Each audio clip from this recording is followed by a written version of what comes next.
Dear students, आपके economics में ऐसा कोई भी क्वेश्चन नहीं है जो टर्म 2 और टर्म 1 में मैंने बताया हो और नहीं आया हो। सब्जेक्टिव का आंसर देख रहे हैं इसमें। मैं बता चुका हूँ, बार बार प्लेलिस्ट देखो, उसमें सब कुछ अवेलेबल है। आपके सारे सेट्स, चाहे आपका भूगोल हो यानी जियोग्राफी हो, वो भी डाल दिया गया है। चाहे आपके फिजिक्स हो या अकाउंट्स हो, सभी चीज़ें डाली गई हैं। अगर आप देखते हैं तो आपको आसानी से सारे आंसर्स मिल जाएंगे। अगर आप प्लेलिस्ट विजिट नहीं करना जानते हैं तो इसी वीडियो के एंड में प्लेलिस्ट आएगा, उसको भी चेक कर सकते हैं। स्क्रीन पे ही आता है प्लेलिस्ट, उसको टच करके सारे वीडियोस देख सकते हैं, उसमें सारे अवेलेबल है। पहला क्वेश्चन है फ्लो का।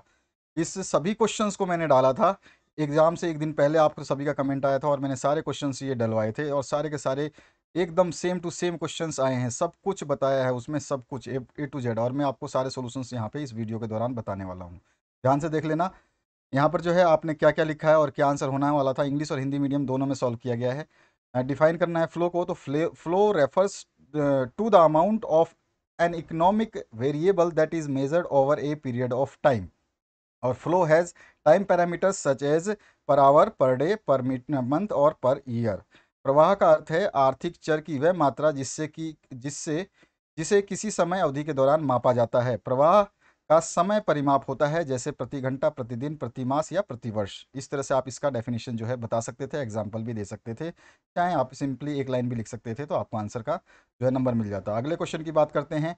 डिफाइन करना है नेशनल इनकम को। द नेशनल इनकम है किसी एक लेखा वर्ष में किसी देश की घरेलू सीमा में अर्जित कुल साधन आय जो है तथा विदेशों से प्राप्त शुद्ध साधन आय को जोड़ करके राष्ट्रीय आय जो है निकाला जाता है या कहलाता है, जिसमें लगान प्लस मजदूरी प्लस ब्याज तथा लाभ भी होता है शामिल। तो इस तरह का मैंने सॉल्यूशन आपको दिया था, मॉडल पेपर्स आपने देखे थे, और इंपॉर्टेंट क्वेश्चंस की सीरीज जो डाल रहा हूँ उनमें से सभी में से क्वेश्चंस आ रहे हैं। तो आप पढ़ रहे हो तो अच्छी बात है, नहीं पढ़ रहे हो तो और भी अच्छी बात है। बार्टर सिस्टम ऑफ एक्सचेंज क्या होता है, यानी कि वस्तु विनिमय प्रणाली क्या होती है, कई बार ये क्वेश्चन हमने किया है। Without the medium of money the direct exchange of one good और सर्विस विद अनदर गुड और service is called barter system. Simple सा है, आप इस तरह से लिख सकते हैं, मुद्रा के माध्यम के बिना एक वस्तु अथवा सेवा दूसरी वस्तु अथवा सेवा के साथ सीधा विनिमय यानी लेन देन या आदान प्रदान ही वस्तु विनिमय कहलाती है। सिंपल सा जो है इसकी डेफिनेशन लिख देनी थी। इसमें एस एल आर जो है वैधानिक तरलता अनुपात, इसको भी मैंने मॉडल सेट में करवाया था। ये क्या होता है, संवैधानिक तरलता अनुपात जो होता है, संवैधानिक या फिर आप इसको वैधानिक भी बोल सकते हैं, ठीक है, आप ये वैधानिक कर लेना, कोई इशू नहीं है। तो वैधानिक जो तरलता अनुपात होता है, ये तरल अनुपात का अभिप्राय उन जमाओं से है जिनको व्यापारिक बैंक को अपनी कुल अस्तियों यानी एसेट, अस्तियों लिख दिया यहाँ पे, जो आपका एसेट्स मतलब होता है संपत्तियों, ठीक है, कुल संपत्तियों के एक निश्चित अनुपात में अपने पास तरल रूप में रखना पड़ता है। ठीक है, तो यहाँ पे जो है आप संपत्तियों कर लेना, कुल संपत्तियों, ठीक है। तो यहाँ पर जो है मिस्टेक से जो है ये रह गया है, ठीक है, क्योंकि लिखते समय थोड़ा सा मिस्टेक हो जाता है, तो वो चीज़ आप चेक कर लेना, ठीक है। बाकी कोई दिक्कत नहीं है, और इंग्लिश में बिल्कुल सही लिखा गया है। यहाँ पर जो है आपको संपत्तियाँ कर लेनी है, और यहाँ पर जो है सावधिक जो है यहाँ पर आपको वैधानिक कर देना है, ठीक है, वैधानिक कर देना है जहाँ जहाँ सावधिक लिख, ये चीज़ आपको ध्यान रखना है। इसके बाद में आपका जो है नेक्स्ट क्वेश्चन की बात करें तो आपसे क्या पूछा है, यहाँ पर इंड्यूस्ड इन्वेस्टमेंट आपको बताना है, प्रेरित निवेश किसे कहते हैं। तो प्रेरित निवेश यानी कि इंड्यूस्ड इन्वेस्टमेंट, प्रेरित निवेश का अभिप्राय उस निवेश से है जो लाभ तथा आय के स्तर से प्रभावित होता है, ठीक है, यानी कि induce investment is income and profit motivated. और दूसरे शब्दों में कहा जा सकता है कि प्रेरित निवेश आय तथा लाभ का ये फलन है। Induce investment is function of income and profit, ठीक है, बस इतना आपको आंसर लिखना है। ये आपका प्रेरित लास्ट में आ गया, इसको हटा देते हैं, ठीक है। तो इस तरह से आप इसका आंसर दे सकते थे, ये पूरा का पूरा स्टेटमेंट आपको इसमें लिख देना था, यही इसका आंसर है। इस क्वेश्चन को भी मैंने लास्ट मोमेंट पे जो चैप्टर वाइज सॉल्यूशंस डाले थे सभी में ये चीज़ें दी गई हैं। प्रेरित डायरेक्ट टैक्स क्या होता है, ये तो आपके मॉडल पेपर में मैंने बताया था। प्रत्यक्ष कर उस व्यक्ति पर लगाया जाता है जिससे उसका भार जो है स्वयं ही उठाना पड़ता है और और उसे किसी दूसरे पर टाला नहीं जा सकता, जैसे कि आयकर, मनोरंजन कर इत्यादि। जो कि डायरेक्ट टैक्स क्या होता है, direct tax lived on person who has to bear his burden himself and it cannot be avoided or transfer on the someone else। और एग्जांपल आप देख सकते हैं इनकम टैक्स और एंटरटेनमेंट टैक्स, मैंने ये करवा रखा है क्वेश्चन, सभी क्वेश्चंस करवाए हैं, ऐसा कोई क्वेश्चन ही नहीं है जो छोड़ा हो। यहाँ पर जो सातवां क्वेश्चन है, बैलेंस ऑफ ट्रेड जो है डिफ्लिक्ट का, वो 300 करोड़ है। वैल्यू ऑफ एक्सपोर्ट जो आपको 500 करोड़ है। What is value of import, तो वैल्यू ऑफ ट्रेड का फॉर्मूला आपको याद होना चाहिए। तो वैल्यू ऑफ ट्रेड का फॉर्मूला जो होता है, यानी कि बैलेंस ऑफ ट्रेड बराबर होता है एक्सपोर्ट माइनस इंपोर्ट। आपसे पूछा क्या है, इंपोर्ट पूछा है, तो इंपोर्ट को यहीं छोड़ दो और एक्सपोर्ट को उधर ले जाओ। तो एक्सपोर्ट क्या हो जाएगा, बैलेंस माइनस में एक्सपोर्ट। तो यहाँ पे आ जाएगा आपका जो है, इधर इसको ले जाओ, इसको इधर ले जाओ, क्या हो जाएगा, तो बैलेंस माइनस एक्सपोर्ट कर दोगे तो यहाँ पे कितना आ जाएगा आपका, ये माइनस माइनस हो जाएगा, क्योंकि ये ऑलरेडी माइनस है। ठीक है, ध्यान से देखो कि आपका जो है यहाँ पे क्या बोल रहा है कि इंपोर्ट बराबर क्या हो जाएगा, ये एक्सपोर्ट जो है इधर ले जाओगे तो बैलेंस प्लस में एक्सपोर्ट हो जाएगा, ये माइनस हो जाएगा। ठीक है, तो यहाँ पे देखो आप, ये 500 है आपका दिया हुआ है और आपको माइनस करना है क्या, तो माइनस बैलेंस ऑफ ट्रेड करना है। तो माइनस बैलेंस ऑफ ट्रेड कितना है, तो माइनस बैलेंस ऑफ ट्रेड जो है, बैलेंस ऑफ ट्रेड आपको दिया गया है 300। ठीक है, तो व्यापार शेष जो है इसको माइनस करेंगे तो माइनस माइनस प्लस हो जाएगा, तो ये 800 करोड़ रुपए इसका आंसर आ जाना था। इसके बाद में नेक्स्ट जो क्वेश्चन है, इसमें किन्हीं 5 के उत्तर देने थे। तो पूंजीवादी अर्थव्यवस्था की किन्हीं 3 विशेषताओं को लिखिए। मैंने बताया था आपको, ये आंसर भी दिया था, प्राइवेट प्रॉपर्टी होती है, फ्रीडम ऑफ एंटरप्राइज होती है और प्रॉफिट मोटिव होती है। ये 3 जो है आप आसानी से बता सकते हैं, 3 पूछा है तो 3 लिख दो। यहाँ पे हिंदी में भी लिखा है, निजी संपत्ति होती है, उद्यम की स्वतंत्रता होती है और लाभ का उद्देश्य होता है। तो तीनों चीज़ों का आंसर मैंने हिंदी में भी दिया है। और डिटेल में सॉल्यूशन देखना है तो आपको जो मॉडल पेपर सेट सॉल्व करवाए हैं उनको जरूर देख लेना, और इंपॉर्टेंट क्वेश्चंस की जो सीरीज डाली है चैप्टर वाइज उनको जरूर चेक कर लेना, जो बच्चे अभी एग्जाम देंगे इकोनॉमिक्स का। Explain any 2 functions of money, तो ये भी मैंने करवाया है, मुद्रा के किन्हीं 2 कार्यों का बताना है। तो मीडियम ऑफ एक्सचेंज है और मीडियम ऑफ वैल्यू भी है, तो 2 कार्य आप बता सकते हैं। ये विनिमय का माध्यम है और मूल्य का मापक है, तो ये चीज़ें भी आपको मैंने सेट्स में समझाया है। इसका 10वां जो क्वेश्चन है, explain the various types of deposits in bank. ये मैंने जो है लास्ट मोमेंट पे जो आपका चैप्टर के क्वेश्चंस करवाए थे 3-3 मार्क्स के, उसमें बताया था कि बैंक की जमा कितने प्रकार की होती हैं। तो उसमें करंट डिपॉजिट होता है, सेविंग होता है, आपका फिक्स होता है और फ्रीक्वेंसी डिपॉजिट होती है। 4 तरह की सेविंग्स आपको जो है इसमें बता देनी थी। तो ये 4 तरह की सेविंग्स जो है आप देख सकते हैं, इनको आपको बता देना था। ठीक है, तो ये 4 तरह की सेविंग्स हो गई। इसको हिंदी में भी मैंने बताया है, चालू जमा है आपका, बचत जमा है, सावधि जमा है और उसके अलावा आवर्ती जमा है। तो इस तरह से इनको लिख दोगे। उसके बाद में aggregate components of aggregate demand, ये भी बताया था, समग्र मांग के घटक कौन कौन से हैं।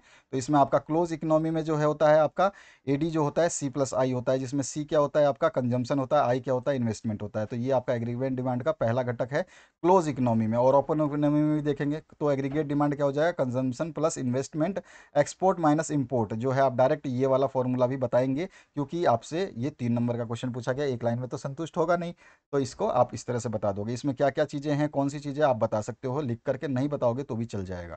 यहाँ पे देखिए सामूहिक मांग के घटक जो है, और मैंने बताया था आपको एक क्लोज इकोनॉमी में आपका बताना है, इन ए ओपन इकोनॉमी में भी बताना है। तो ये क्लोज इकोनॉमी का हो गया और ये ओपन इकोनॉमी का, 2 घटक होते हैं क्लोज में और ओपन में। ठीक है, तो ओपन और क्लोज दोनों बताने हैं। यहाँ पर देखिए सामूहिक मांग के घटक है, बंद अर्थव्यवस्था में है, तो बंद अर्थव्यवस्था में आपका AD equals to C plus I आ जाएगा।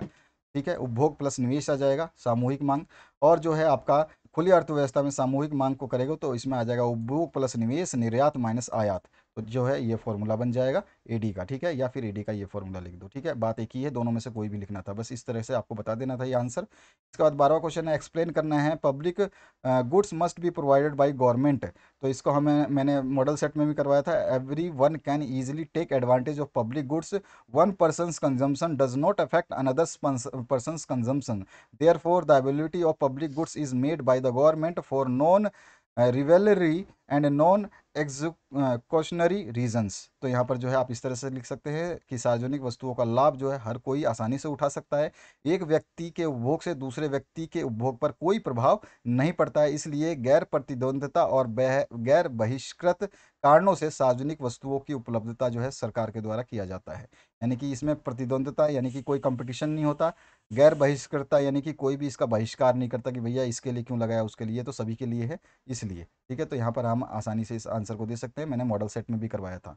Explain briefly any 3 objectives of government budget के आपको जो है उद्देश्य बताने हैं, ये भी मॉडल सेट में करवाया था। तो मैंने यहाँ पे 5 लिखे हैं, आप इनमें से 6 लिखे हैं, बल्कि इनमें से कोई भी आप 3 लिख सकते थे, 3 बताने थे। तो यहाँ पर आप देख सकते हैं 6 के 6 लिखे गए हैं, सरकारी बजट के उद्देश्य क्या है। उसके बाद में है आपका एक्सप्लेन करना है difference between the current account and capital account. तो आपको भुगतान शेष चालू खाता और पूंजीगत खाते में अंतर बताना है। तो डिफरेंस हमने यहाँ पे इंग्लिश में भी लिखा है और नीचे की तरफ हिंदी में भी लिखा है। तो यहाँ पर डिफरेंसेस आप पढ़ लेना आराम से वीडियो को पॉज करके। इन सभी सोल्यूशंस को मैं ऑलरेडी समझा चुका हूँ, तो हर बार हर वीडियो में वही चीज़ मैं समझाऊंगा नहीं आपको, क्योंकि मेरे पास समय का अभाव है। और यहाँ पर जो है आप देख सकते हैं इसका भुगतान शेष के चालू खाता और पूंजी खाते में अंतर जो है यहाँ पे आप बता सकते हैं। ठीक है, तो यहाँ पर सारे के सारे अंतर दिए गए। सेक्शन सी की बात करते हैं लघु उत्तरीय प्रश्न में। तो नेशनल इनकम क्या है, मैंने अभी अभी आपको ऊपर बता दिया था, नेशनल इनकम आप जानते हैं। और डिस्कस करना है any one method of measurement of national income. तो मैंने आपको राष्ट्रीय आय की गणना की एक विधि भी बताई थी। राष्ट्रीय आय की गणना जो है यहाँ पर जो कौन से हम जो है किसी भी तरह से कर सकते हैं। तो यहाँ पे उत्पाद इकाइयों की पहचान और वर्गीकरण। ठीक है, दूसरा चरण जो होता है प्रत्येक क्षेत्र के सकल मूल्य वृद्धि का अनुमान।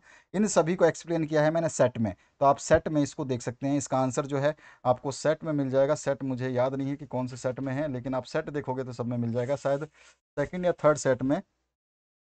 तो ये आप सेट में भी देख सकते हैं। मैं आपको सेट भी बता देता हूँ। 15वां जो क्वेश्चन है आपको सेट नंबर 1 में जो है मिल जाएगा देखने को। ठीक है, तो ये वाला जो है क्वेश्चन आप देख सकते हैं उसमें। इसके बाद में ये राष्ट्रीय आय की गणना का पूरा एक्सप्लेन किया है कि कैसे कैसे गणना की जाती है। तो हर चीज़ को इस तरह से ही आपको बताना था। कोई भी एक आपको लिखना था। आपने कौन सा लिखा है मुझे नहीं पता, मैंने तो आपको सेट में ये करवाया था, तो आप ये भी लिख सकते थे। तो इसके जो चरण हैं वो 3-4 चरण हैं। इन चरण से आप स्पष्ट कर सकते हैं। इंग्लिश मीडियम के लिए नीचे जो है मैंने steps of compute national income जो है बता रखा है, आप देख सकते हो 1 बाई 1 स्टॉप करके आराम से सारे एक्सप्लेन कर दिए हैं मैंने सेट्स, इनको देख सकते हो। तो ये जो था आपका ये सोल्यूशन था इसका। अब आते हैं नेक्स्ट क्वेश्चन की तरफ। नेक्स्ट क्वेश्चन में आपसे निम्नलिखित आंकड़ों से है बाजार मूल्य पर सकल राष्ट्रीय उत्पाद GNPMP निकालना है आपको। GNPMP, तो इसको निकालने के लिए थोड़ा सा जो है ये 5 नंबर का क्वेश्चन है, तो ऑब्वियस सी बात है आपको जो है मेहनत करनी पड़ेगी। हम लास्ट में इसको देखेंगे, लास्ट में मैंने इसका सोल्यूशन दिया है, तो मैं आपको लास्ट में बताऊंगा इसको आंसर कैसे बताना है। इसके बाद में explain the problem faced in the barter system, how many solve this problem. तो ये भी मैंने क्वेश्चन आपको जो है लास्ट मोमेंट पर चैप्टर वाइज सॉल्यूशन कराया था। उसमें बताया था कि वस्तु विनिमय प्रणाली के दोष क्या क्या हो सकते हैं। दोहरे संयोग का अभाव होता है। और इसमें मुद्रा ने कैसे इसको सॉल्व किया है यहाँ पर ब्रैकेट में लिखा गया है। इसी तरह क्रय शक्ति का संचयन में कठिनाई होती है, इसको भी मुद्रा ने कैसे दूर किया है यहाँ पे मैंने लिखा है। उसके बाद में सर्वमान्य मूल्य मापक का अभाव होता है, इसको भी मुद्रा ने कैसे सही किया है यहाँ पे लिख दिया है मैंने। वस्तुओं के विभाजन में कठिनाई होती है, इसको भी मुद्रा ने कैसे दूर किया है ये भी लिख दिया है मैंने। तो यही क्वेश्चन का आंसर लिखना था आपको। यहाँ पर जो है मैंने इंग्लिश वर्जन में आपको ये आंसर दिया है। तो जो इंग्लिश मीडियम के स्टूडेंट है वो अपने आप को चेक कर सकते हैं कि उन्होंने इसी तरह से लिखा है या कुछ अलग लिखा है। तो यहाँ पर जो है सारे सोल्यूशन आप देख सकते हैं। ये कंप्लीट आपका सोल्यूशन है इस क्वेश्चन का।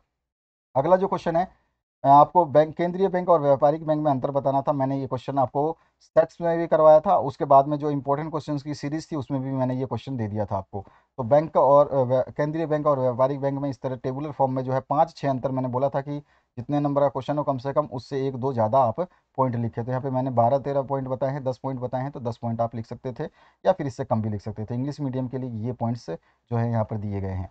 अब आते हैं हम नेक्स्ट क्वेश्चन की तरफ। जो नेक्स्ट क्वेश्चन है आपका इसमें क्या है, अब देखिए what is multiplier, explain the national relationship between multiplier and MPC. इसको भी मैंने जो है आपके सेट में करवाया है। ये वाला 19वें नंबर क्वेश्चन जो अगर आप देखना चाहते हैं सेट नंबर 3 खोल लेना, उसका 19 नंबर क्वेश्चन देख लेना। उसमें पूरी तरह से डिटेल समझाया है कि ये कैसे कैसे गुणांक से क्या तात्पर्य है और इसका रिलेशन कैसे कैसे पूर्ण होता है और कैसे दिया जाता है। ये कहीं पर भी किसी ने सही नहीं दिया है, मैंने ही आपको ये सोल्यूशन सही दिया था।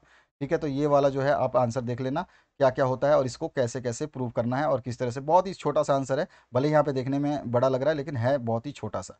एग्जाम्पल हम दे देंगे, एग्जाम्पल के साथ में 1/(1 - 0.8) ये जो है आपका मल्टीप्लर का जो है इक्वेशन होती है। 1/(1 माइनस जो है आपका यहाँ पे मैंने देखी है 1/(1 - MPC। ठीक है, तो 1/(में MPC मान लिया हमने, MPC की 0.8 है तो 0.8 उस फॉर्मूले की जगह रखा। इसको घटाओगे तो 1/(0.2 आ जाएगा, पॉइंट हटाओगे तो 10/2 हो जाएगा। तो ऊपर वाला क्या बताता है, तो यहाँ पे देखिए ऊपर वाला बताता है चेंज इन इनकम, यानी कि 10 क्या है चेंज इन इनकम और चेंज इन इन्वेस्टमेंट 2 है। ठीक है, तो यहाँ पर जो है ये कितना आएगा, इसको डिवाइड करेंगे तो 5 टाइम्स आ रहा है। तो देयर फिर change in income is 10 and change in investment is 2। और अतः आय का परिवर्तन जो है मैं कह सकता हूँ कि 10 है और तथा निवेश में परिवर्तन 2 है। तो इस तरह से ये हिंदी और इंग्लिश वर्जन में मैंने समझाया। उसके बाद में आपका जो ये 19वां अंतिम क्वेश्चन था। अब इसके बाद में जो है मैं आपको न्यूमेरिकल बता देता हूँ। जो 16वां क्वेश्चन था, gross national product at market price निकालना था आपको। तो इसमें ये 5 नंबर का क्वेश्चन था, तो ऑब्वियस सी बात है लंबा होने वाला था। लंबा ज़्यादा नहीं है, छोटा सा ही है, लेकिन आपको फॉर्मूले याद नहीं होंगे, इसीलिए आप में से बहुत लोगों ने गलतियाँ करी होंगी। तो यहाँ पे जो है ये पूरा का पूरा आपको आंकड़े पता ही है। यहाँ पे जो है NDPFC दे रखा है, ध्यान रखना NDPFC दे रखा है, IT दे रखा है और सब्सिडी दे रखा है और डिप्रेशिएशन दे रखा है और उसके अलावा जो है NFIA दे रखा है। ठीक है, तो देखिए यहाँ पर सबसे पहले NDPFC, यहाँ पे देख क्या रखा है हमको, NDPFC, देखो ध्यान से। तो NDPFC का फॉर्मूला क्या होता है, तो NDPFC होता है हमारा NDPMP माइनस में IT माइनस में सब्सिडी। तो NDPMP हमारे पास है ही नहीं, NDPFC दे रखा है। दिया क्या है, NDPFC दे रखा है 15,500, IT दे रखा है 1200 इनकम टैक्स, और जो है आपका सब्सिडी दे रखा है 210, डेप्रीशिएशन दे रखा है 50, और जो है आपका बाहर से शुद्ध जो आय है वो जो है ये रहा, शुद्ध विदेशी साधन आय, वो आपको दे रखा है 50। तो ये सारी चीज़ें दे रखी है। तो अब मेरे को अब निकालना क्या है, NDPMP। तो NDPMP को मैं यहीं छोड़ दूंगा और बाकी को उस इन सभी आंकड़ों को उधर ले जाऊंगा। तो क्या हो जाएगा, NDPFC प्लस में IT प्लस में S। IT कितना दे रखा है 1200, NDPFC दे रखा है 15,500, 1200 प्लस में S कितना दे रखा है सब्सिडी 210, इन सभी को ऐड करूंगा 16,910 आ गया। NDPMP, NDPMP मिल गया। अब NDP का संबंध जो है वो आपके GDP वाले रिलेशंस में है। तो NDPMP का दूसरा रिलेशन जो है वो होता है GDPMP माइनस में D।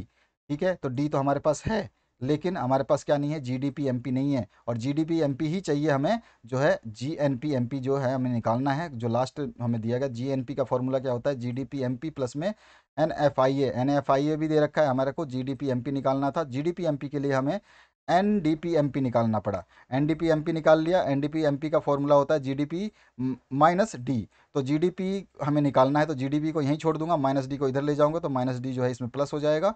यानी कि पहले मेरे पास था NDPMP 16,900, और डी जो है मेरे दे रखा है क्वेश्चन में 50, तो इसको ऐड करूंगा तो 16,960 हो जाएगा।